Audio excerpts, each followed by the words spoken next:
What's up, guys? TJ here again with yet another unboxing and some first impressions for you guys.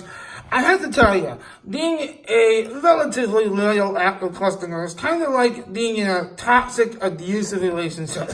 It's like, we're such good customers to Apple, and yet they still want to just beat us down and abuse us with these overpriced accessories.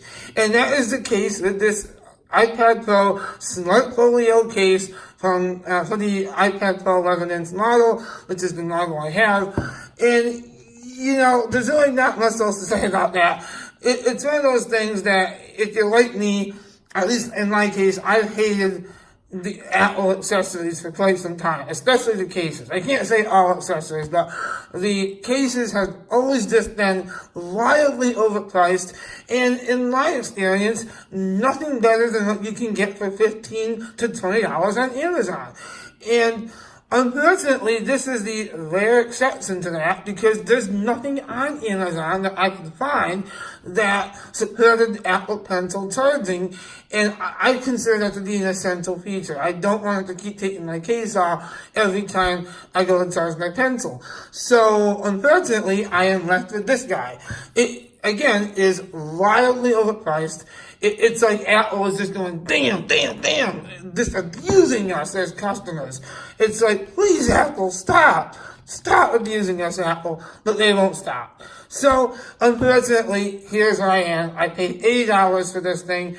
Is it worth it? Probably not. But let's go ahead and take it out anyway. So, I already did the pull tab thing, and let's take it out for the first time. I've never felt it. So, here we go. Okay. And here you go, folks. Let's give you a good look at what you can get if you pay $80. It literally is just two slabs of thin silicone with I guess it's a microfiber material on the insides. There you go, folks. $80 plus tax for Apple. As you can probably tell on my tone, I'm not overly impressed. But again, I didn't really have high hopes, because this is Apple, and they make accessories that are, again, overpriced.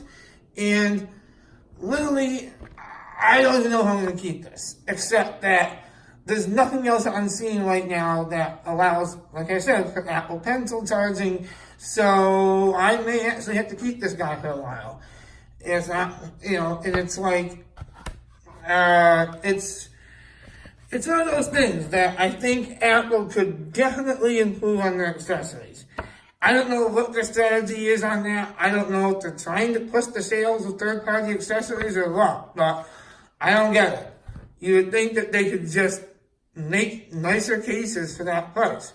And it's not about the money alone. If you want to charge $30 for a case, then fine, charge $30 for a case. But why abuse your loyal customers with this? Okay, so enough complaining, let's do it. So, it just uses the tons of magnets that are built into the iPad. So, here's the iPad Pro. And it just kind of goes in like that. And there you go, it's in. So I guess that is one good thing, is that it's easy to install. The magnets are convenient, I guess. And if you do fill the back, it goes all the way back. So it does do a good job at staying perfectly flat, which is a very desirable thing when it comes to Folio cases for me. So let's see. This is it. So, you can't really tell, there's not a lot of added weight to it. I guess that's one thing in the case's favor, is that it is very thin and very light.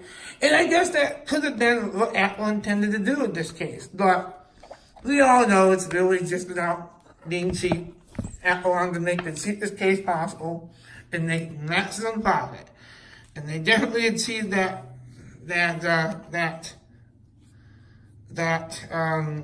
objective.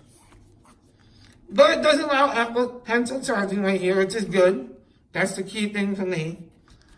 So, in conclusion, as always, is it overpriced? Heck yes, it is. But if you're looking for something that is decent quality, and it does allow Apple Pencil charging, you're going to want to take a look at Apple's Smart Folio case. Now, if you have a hole in your pocket and you have lots of money to spend, there's Apple's Smart Keyboard case. I'm being slightly facetious when I say that. I mean, the Smart Keyboard case might actually be a decent value for people that actually use that. So there's always that too. But if you don't want to spend $180, if you have the 12.9 inch iPad Pro, you want to check this guy out. But with that being said, that was my unboxing and first impressions of the iPad Pro. I guess I'll give you one more look at it. Easy to open, obviously. And I guess that's the best thing about it, is that it does feel back 100% flat, so it's comfortable in the hands, that's for sure, but everything else about it is kind of just disappointing for the money. So, on a scale of 1 to 10, 10 being likely and 1 being not likely at all, will I keep this case? It's a 5 at this point. We'll see. But this is it. So with that being said, guys, thanks so much for watching, and until next time, peace out for now.